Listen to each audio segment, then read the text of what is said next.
Hi, my name is Mike, and in this video I'm going to be showing how to change the transfer case fluid or synchro mesh fluid in a first generation Chevy Colorado. This video should also be applicable to any other first generation Colorados, GMC Canyon, Hummer H3, or the various Isuzu models that are based on the same chassis. To perform this process, you're going to need a few tools. And we'll start over here. We'll show you what I have. Valvoline Synchro Mesh. 2 quarts of it should be enough.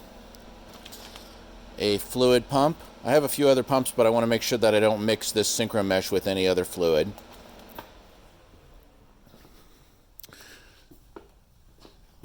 Transfer case is about midway down on the passenger side of the vehicle. So actually, you're going to need a couple other things here. You're going to need a breaker bar, a 1/2-inch drive socket, and a 24mm socket. You're also going to want to have some PB Blaster and WD-40. The reason I mention these items is because I've seen on the forums where other people say that the top bolt is very difficult to get loose. I experienced that myself just a few minutes ago. I did loosen the bolt slightly prior to recording this video just to make it a little easier. I had a lot of trouble with the top bolt. You always want to make sure that you're able to get the top bolt out before you take the bottom bolt out. Otherwise, you'll wind up in a situation where all the fluid is draining out and you're not able to refill it. So, from underneath the vehicle,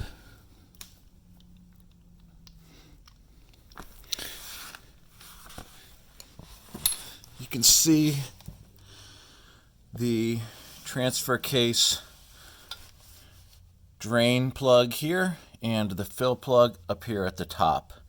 So as I mentioned, that fill plug is very difficult to get loose. It's a little wet under here because I sprayed everything down with the PB Blaster in order to get that loose. So the process is pretty straightforward. GM recommended interval, as I think I've seen 60,000 miles or something. This is one of those fluids that is very often overlooked. Everybody knows oil, transmission fluid, radiator, stuff like that. My truck has 211,000 miles on it, and this fluid has never been changed. So is it critical that you change it according to the scheduled maintenance intervals? Probably not.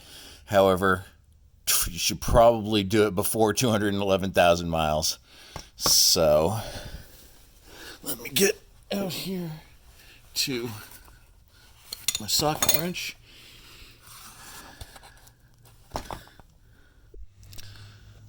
So like I mentioned in some of my other videos, I usually like to take the top bolt out first.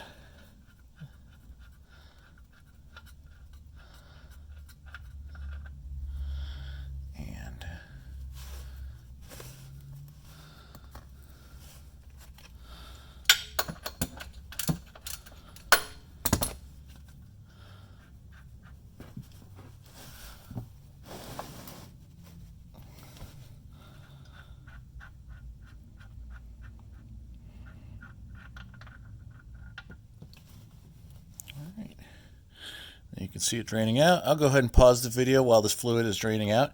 Looks like it's draining pretty fast. The capacity is not a whole lot. I think it's 1.5, something like around 1.5 quarts. Similar capacity to the front differential, some of the other smaller fluid cases on the vehicle. So I'll go ahead and pause the vehicle while this finishes draining out. I'll wipe everything down, and I'll refill it here with the new fluid in just a minute. Alright, and that's pretty much it. Once your old fluid is finished draining out, go ahead and put your drain bolt back in and hook your pump up to the Synchro Mesh fluid. Start pumping it in. I'll say that this pumps a lot more easily than gear oil. It's a lot more fluid. I picked up this pump and the Synchro Mesh on Amazon, by the way. I couldn't find it at any of my local auto parts stores. But then you just go ahead and pump it back up to full and put your fill plug back in, and you'll be good to go. A reminder, of course, this is only applicable to four-wheel drive vehicles. Two-wheel drive vehicles wouldn't have a transfer case. Always jack up your vehicle, put your parking brake on, and drive safely out there. Hope this video is helpful. If it was, please go ahead and give me a thumbs up and a like and a subscribe. It really helps me out a lot. Have a great day.